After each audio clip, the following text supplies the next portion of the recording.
오늘 본문의 생명의 원리를 보여주는 단어가 계속 나옵니다. 그것은 말미암아 그리고 안에서입니다. 21절과 22절 말씀 한번 보겠습니다. 여러분 성경 있으면 한번 같이 보겠습니다. 제가 읽어드리겠습니다. 사망이 한 사람으로 말미암았으니 사망이 한 사람으로 말미암았으니 죽은 자의 부활도 한 사람으로 말미암는도다. 아담 안에서 모든 사람이 죽은 것 같이 그리스도 안에서 모든 사람이 삶을 얻으리라. 자, 한 사람으로 말미암아 사망이 들어왔다. 여기서 말미암아라고 되어 있는데요, 현대인의 성경에는 통하여라고 적혀졌습니다. 한 사람을 통하여 사망이 들어왔고, 또 죽은 자의 부활도 한 사람으로 말미암아 한 사람을 통하여 죽은 자의 부활이 들어왔다. 그게 누군지를 다음에 나옵니다. 아담 안에서 모든 사람이 죽은 것 같이 그리스도 안에서 모든 사람이 삶을 얻으리라. 다시 이야기하면 아담을 통하여 모든 사람에게 죽음이 들어왔고, 예수 그리스도로 말미암아 모든 사람에게 부활의 생명이 들어오게 되었다. 여러분, 생명의 원리는 흐른다는 것입니다. 흐르면 어디서부터 어디로 흐를까요? 위에서부터 아래로 흐르죠. 선조로부터 후손에게로 흐릅니다. 다시 이야기하면 저의 생명은 흘러왔는데요, 저희 아버지 안에 있던 생명이 저에게 흘러왔습니다. 저희 아버지는요, 저희 아버지의 생명이 흘러서 우리 아버지에게로 들어왔죠. 그러니까 저희 아버지가 없으면 제가 있을까요? 없을까요? 할아버지가 없으면 저희 아버지가 있을까요? 없을까요? 없는 것이죠. 자, 아버지가 없이 내가 없고 할아버지 없이 내 아버지가 없는 것이죠. 즉 생명의 흐름이 끊어지면, 그러면 가문이 끊기는 겁니다. 옛날에 우리 조상들은 이 가문을 굉장히 중요하게 생각했습니다. 그래서 아들을 낳지 못하면 대가 끊긴다고 해서 여자를 소박을 놓았습니다. 그리고 양자를 들여서 어떻게든 대를 이으려고 했습니다. 왜냐하면 이 생명의 흐름이 끊어지면 대가 끊어져 가문이 끊기기 때문에 그렇습니다. 여러분, 모든 인류도 마찬가지입니다. 모든 인류가 흘러왔는데 이 가장 출발점이 어디냐면 아담에서부터 모든 인류가 흘러왔습니다. 쉽게 생각하면 이렇게 생각하면 됩니다. 여러분, 우리가 이렇게 지나가다 보면 흐르는 물은 상류가 있습니다. 이 상류에서 물이 흘러 여기까지 흘러오는 것이죠. 아담이 최상류입니다, 인류에. 그래서 그 아담의 생명이 온 인류에 흘러 지금 나에게까지 왔고 내 자녀에게도 흘러간 것이죠. 자, 이 아담의 생명은 본래 의로운 하나님의 생명이었는데 이 아담이 죄를 범합니다. 선악과를 따먹어서 인류 가운데 죄가 들어와서 이 최상류의 아담의 샘물이 오염이 됐습니다. 죄로. 그것이 흘러서 지금 우리 안에도 어떤 물이 들어와 있을까요? 온 인류의 죄로 오염된 물이 들어온 생명으로 지금 살아가고 있는 것이죠. 그래서 예수님이 죄의 삭은 사망이다, 아담에게 정령 흙으로 돌아가리라, 온 인류의 죽음이 아담의 죄로 말미암아 그 흘러 죄의 DNA가 우리에게 흘러와 모든 사람이 죄 가운데 태어난 것이죠. 자, 그런데 이 오염된 물에서 단절되어 자신의 몸으로 이 오염된 모든 죄값을 다 치르고 새로운 물줄기를 만드신 분이 계십니다. 새로운 샘물이 되어 영생의 물을 흘리시는 분이 계십니다. 그게 바로 예수 그리스도입니다. 예수 그리스도가 이 오염의 물줄기, 죄의 이 오염의 물줄기에서 자신의 생명을 바쳐 그 오염의 죄를 갚고, 그 다음에 그 물에서 이제 생명수가 되어 생명수 샘이 되어 그 생명수 샘을 흘러 이제는 예수에 속한 자, 아담이 아닌 이제는 예수 그리스도 안에 속한 자, 예수 그리스도 안에 있는 자, 예수 그리스도를 믿는 자는 그 예수 그리스도의 생명이 흘러 그들에게 부활의 생명, 예수님의 부활의 생명이 그들에게 들어가는 것이죠. 그래서 예수님이 내 안에 있는 자에겐 그 뱃속에서 생수의 강이 흘러 넘치리라. 예수님이 말씀하십니다. 나는 부활이요 생명이니. 우리 예수님은 부활하셨고 그 예수님의 생명은 부활의 생명, 죽음이 아니라 사망에 머무르지 않는 새 생명, 부활의 생명이 예수님 안에 있어서 그 예수님을 믿는 자, 예수 안에 들어온 자는 누구나 다 부활의 생명으로 살아가는 것입니다. 예수님께서 니고데모를 만나서 이렇게 이야기합니다. 거듭나지 않으면 천국에 들어갈 수 없다. 거듭난다라는 건 다시 태어난다. born again. 다시 태어난다. 그러니까 니고데모가 이렇게 이야기합니다. 아니, 제가 벌써 이렇게 성인이 됐는데 어떻게 다시 태어납니까? 어머니 뱃속에 제가 들어갔다가 다시 나와야 합니까? 예수님이 이렇게 말씀하십니다. 예수께서 대답하시되 진실로 진실로 너에게 이르노니 사람이 물과 성령으로 나지 아니하면 하나님의 나라에 들어갈 수 없느니라. 육으로 난 것은 육이요 영으로 난 것은 영이니 내가 네게 거듭나야 하겠다 하는 말을 놀랍게 여기지 말라. 육으로 난 것은 육. 다시 이야기하면 나의 아버지에게서부터 태어난 것은 육신의 생명, 죄를 갖고 있는 육신의 생명이지만 예수 그리스도를 믿어 태어나는 생명은 영적인 생명, 부활의 생명으로 거듭 태어나 이제는 예수의 물줄기 안에 그리스도 안에 들어와 그리스도의 부활의 생명 가운데 들어오게 된다는 것입니다. 산성도 여러분, 예수 안에 계십니까? 예수 안에 계십니까? 그렇다면 이 오염된 죄의 물에 죄의 흐름, 아담의 흐름에 속한 것이 아니라 이제는 부활의 생명에 속한 것입니다. 그러면 우리는 겉으로 보기에는 다를 게 없습니다. 안 믿는 사람들과 믿는 사람들이 다 똑같이 보이지만 영의 눈을 열어보면 실제로 생명이 다릅니다. 우리는 부활의 생명을 가졌고 예수 안에 속해 있습니다. 자, 두 번째, 오늘 우리가 성경을 통해서 살펴보아야 할 것은요, 부활에는 순서가 있다라는 것입니다. 여기 도대체 이게 무슨 말인가? 부활의 순서가 있다는 게, 오늘 성경 사도 바울이 이렇게 이야기합니다. 23절 보니까요, 23절 앞부분에 이렇게 이야기합니다. 그러나 각각 자기 차례대로 되리니. 다시 이야기하면 부활하는 데 차례가 있다라는 것입니다. 그러면 우리 차례는 언젠가요? 자, 세 가지의 차례가 나옵니다. 자, 오늘 23절 말씀 같이 한번 읽어볼까요? 같이 있습니다. 시작.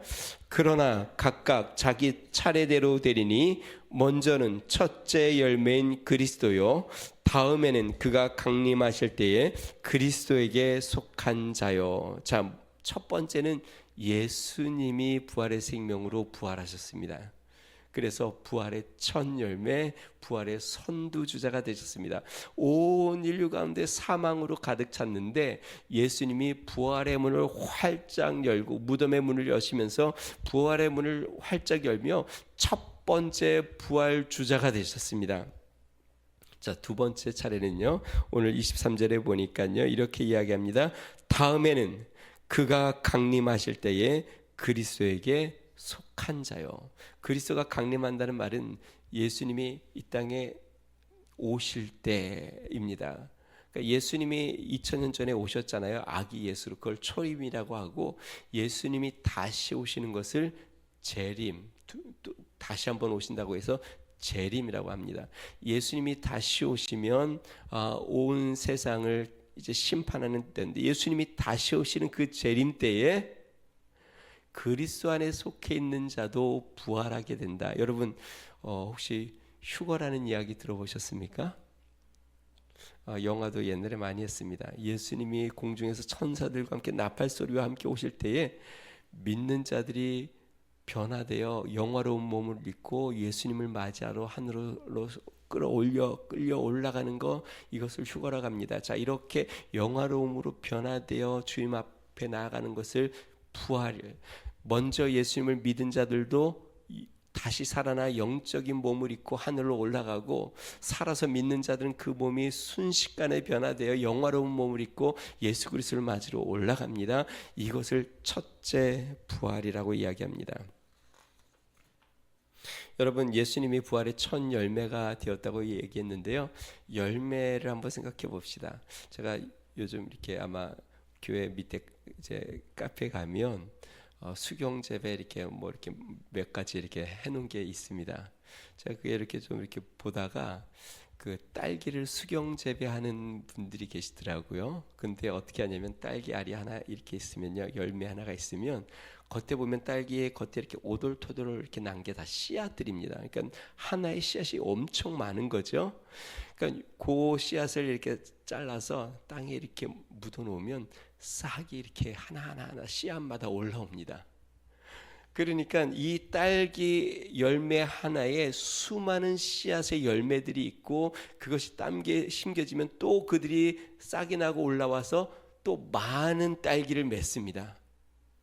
그 말은 뭐냐면 예수 그리스도의 부활의 생명 안에 우리가 부활의 씨앗을 가진 생명이 그 안에 있는 겁니다.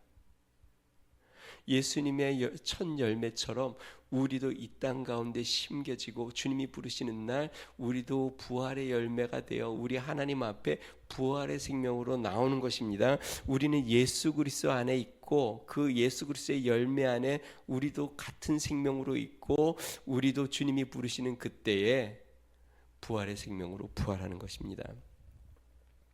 성경 그러면 그래서 성경은 사도 바울은 이렇게 이야기합니다. 고린도 전서 15장 51절에서 54절에 보니까요, 보라 내가 너에게 비밀을 말하노니. 자, 그래서 사도 바울이 이 부활에 대한 비밀을 설명합니다. 우리가 다 잠잘 것이 아니요 마지막 나팔의 순식간에 호련히 다 변화되리니 나팔 소리가 나며 죽은 자들이 썩지 아니할 것으로 다시 살아나고. 그러니까 이미 예수님을 믿어 죽은 자들이 썩지 않을 몸으로 다시 살아난다고 이야기합니다. 그리고 또 뭐라고 이야기하냐면 살아있는 우리도 변화되리라. 이 썩을 것이 반드시 썩지 아니할 것을 입겠고 이 죽을 것이 죽지 아니함을 입으리라. 이 썩을 것이 썩지 아니함을 입고 이 죽을 것이 죽지 아니함을 입을 때에는 사망을 삼키고 이기리라. 기록된 말씀이 이루어지리라. 우리도 예수와 함께 부활의 생명으로 일어난다는 것입니다. 자, 마지막 그러면 우리의 부활 다음에 또 다음 차례가 있을까요? 네, 사도 바울은 다음이 있다고 이야기합니다. 그 후에는요, 불신자들이 심판을 받기 위해서 살아나는 것이 있습니다. 이것이 두 번째 부활인데 성경은 이것을 둘째 부활이라고 표현하지 않았습니다. 왜냐하면 심판을 받으러 일어나기 때문에. 우리는 예수님을 영접하러 일어나고 예수님과 혼인잔치를 위해서 부활하고, 불신자들, 예수님을 믿지 않는 자들은 영원한 형벌을 받기 위해서 다시 일어나는데, 그래서 그걸 부활이라고 하지 않고 둘째 사망이라고 표현합니다. 왜냐하면 영원한 죽음, 사망으로 들어가기 때문에, 영원한 지옥으로 들어가기 때문에 그렇습니다. 24절은 이렇게 이야기합니다. 같이 한번 읽어보겠습니다. 24절입니다. 시작. 그 후에 마지막이니 그가 모든 통치와 모든 권세와 능력을 멸하시고 나라를 아버지께 바칠 때라. 자, 그 후에 마지막에 그러한 일이 일어난다. 그래서 계시록 20장 6절에 이렇게 이야기합니다. 이 첫째 부활에 참여하는 자는 복이 있고 거룩하도다. 둘째 사망이 그들을 다스릴 권세가 없고 도리어 그들이 하나님과 그리스도의 제사장이 되어 1000년 동안 그리스도와 더불어 왕노릇하리라. 자, 다시 한번 보겠습니다. 예수님은 이미 부활하셨습니다. 그리고 첫째 부활, 예수님이 재림 때에 첫째 부활이 일어나는데 아직 예수님이 안 왔으니까 첫째 부활은 이제 예수님이 오시면 우리가 죽으면 다시 일어날 것이고 살아 있으면 살아 있는 채로 부활의 몸으로 변화되어 예수님을 만날 겁니다. 근데 저는 살아서 만날 것 같아요. 무슨 말인지 이해가 되시죠? 제가 살아있는 동안 주님이 오실 것 같아요. 요즘 연일 뉴스에서 이 자연 환경에 대한 이야기를 하는데요. 바다 해수면이 굉장히 요즘 이렇게 변화가 많아서 이제 앞으로는 열을 식히는 기능을 이제 못하고 2050년 되면 지금도 이상 기온인데 그때가 되면 정말 완전히 미친 날씨처럼 이제 인류의 마지막이라고 다 얘기합니다. 이거는 믿는 사람들이만 얘기하는 게 아니라 세상의 과학자들과 환경 연구자들과 모든 사람들이 이제 지구는 끝났다라고 거의 다 동일한 이야기를 하고 있습니다. 주님 오실 날이 아주 가까웠고 아마 우리 생에 그런 일이 일어날 수도 있다고 저는 생각을 합니다. 자, 그러면 셋째 부활, 그러니까 둘째 사망. 안 믿는 사람들은 언제 일어날까요? 우리 믿는 사람들이 부활할 때 안 믿는 사람들도 일어날까요? 성경은 이렇게 이야기합니다. 계시록 아까 20장 6절에 제가 읽었는데요. 첫째 부활에 참여하는 자는 복이 있고 거룩하도다. 둘째 사망이 그들을 다스릴 권세가 없고 도리어 그들이 하나님과 그리스도의 제사장이 되어 1000년 동안 그리스도와 더불어 왕노릇하리라. 다시 이야기하면 우리 그리스도인들이 예수님이 재림하실 때 부활의 몸으로 예수님을 맞이하고요. 1000년 왕국, 1000년 동안 그리스도와 함께 왕노릇한 후에 그때의 마지막 예수님이 온 모든 것을 최종적으로 심판하는 날이 옵니다. 그때 백보자 심판이 이루어지고 이 심판이 끝난 다음에 새 예루살렘과 새 하늘과 새 땅이 이루어지는데요. 그때 백보자 심판이 이루어질 때에 예수님을 믿지 않고 죽은 잠자는 자들이 다 일어나 예수님의 심판대 앞에 서게 됩니다. 그것을 세 번째 이제 두 번째 부활이라고도 하지만 부활이라는 말을 안 쓰고 둘째 사망이라고 이야기합니다. 제가 읽어보겠습니다. 계시록 20장 11절에서 15절입니다. 또 내가 크고 흰 보좌와 그 위에 앉으신 이를 보니 땅과 하늘이 그 앞에서 피하여 간 데 없더라. 또 내가 보니 죽은 자들이 큰 자나 작은 자나 그 보좌 앞에 서 있는데 책들이 펴 있고 또 다른 책이 펴졌으니 곧 생명책이라.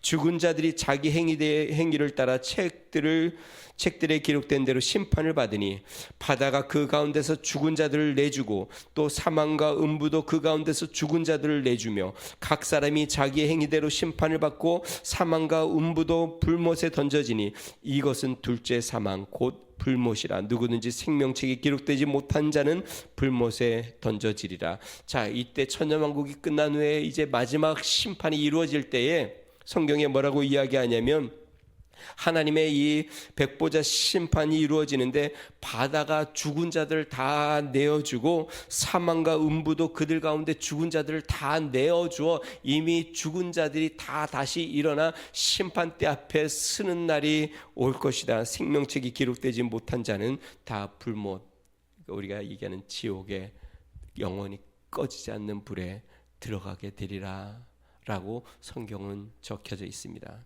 사랑하는 성도 여러분, 부활은 있습니다. 우리는 생명의 부활로 일어난 것이고 또 예수님을 알지 못하는 자는, 또 예수님을 거부하고 십자가를 거부한 자는 영원한 형벌로 나아가게 되는 것입니다. 예수님이 이렇게 이야기합니다. 내가 진실로 진실로 너에게 이르노니 내 말을 듣고 또 나를 보내신 이는 영생을 얻었고 심판에 이르지 아니하나니 사망에서 생명으로 옮겼느니라. 예수님을 믿고 그리스도 안에 있는 우리는 이미 영생, 부활의 생명을 얻었고 심판에 이르지 않습니다. 이미 사망에서 생명으로 옮겨졌습니다. 부활의 생명이 우리 안에 있는 것입니다. 자, 이렇게 예수님께서 모든 것을 심판하고 난 다음에 이제 이루어질 세상을 마지막 28절에 기록했습니다. 28절 같이 한번 읽어봅니다. 시작. 만물을 그에게 복종하게 하실 때에는 아들 자신도 그때에 만물을 자기에게 복종하게 하신 이에게 복종하게 되리니 이는 하나님이 만유의 주로서 만유 안에 계시려 하심이라. 자, 이 모든 심판이 끝나면 예수 그리스도 앞에 모든 만유를 복종하게 하신 하나님이 이 하나님 앞에 이제 예수 그리스도 이 하나님 앞에 복종하여 이 하나님께서 만유의 주가 되시고 만유에 계시겠다. 그러니까 하나님이 우리와 영원히 함께 하시고 통치하시는 주님의 나라가 임하겠다. 성도 여러분, 예수님이 부활하셔서 부활의 첫 열매가 되셨습니다. 온 인류 가운데 사망이었는데 예수 그리스도는 생명의 샘물의 문을 여셔서 사망의 문을 여셨고 그분 안에 있는 자는 예수의 생명이 흘러와 우리 안에 부활의 생명이 들어와 이제 우리도 주님이 오시는 날 영원한 몸으로 부활되어 주와 함께 영원히 함께 하심을 믿으시기 바랍니다. 영국의 한 가정에 진실한 믿음 생활을 하는 어머니가 이제 임종이 가까웠습니다. 어머니에게 두 아들이 있었는데 이 첫째 아들 장남은 어머니를 따라 교회를 열심히 다니고 신앙생활을 열심히 하고 교회에서 열심히 봉사도 하고 신앙이 돈독했습니다. 자, 그런데 둘째 아들은 신앙에서 이미 멀어진 지가 좀 오래됐습니다. 어머니가 임종이 되니까 이 두 아들이 그 임종을 지키려고 어머님 이제 가까이 왔는데요. 이제 숨을 이제 마지막 고르시는 이 어머니가 아들 둘을 이렇게 보면서 마지막 이제 인사를 합니다. 첫째 장남을 보고 어머니가 이렇게 이야기합니다. Dear son, see you again in heaven. 천국에서 다시 만나자 사랑하는 아들아. 그리고 얼굴을 돌려 둘째 아들을 봅니다. 그리고 이렇게 이야기합니다. Dear son, goodbye. 잘 있어라. 어머니가 다시 만나자는 말씀을 안 하고 goodbye, 그냥 잘 지내라, 잘 있어라. 여러분, 예수 그리스도의 생명을 소유한 자는 하나님 나라에서 부활하여 우리가 그리스도 안에서 또 만나고 또 하나가 되어 주님 앞에 영광을 돌리게 됩니다. 그러나 예수 그리스도의 생명이 없으면 아무리 사랑하는 나의 가족이라 할지라도 함께 부활의 생명으로 주님 나라에 임할 수 없는 것이죠. 자, 우리 옆에 분을 보고 한번 그렇게 인사해 봅시다. See you again in heaven.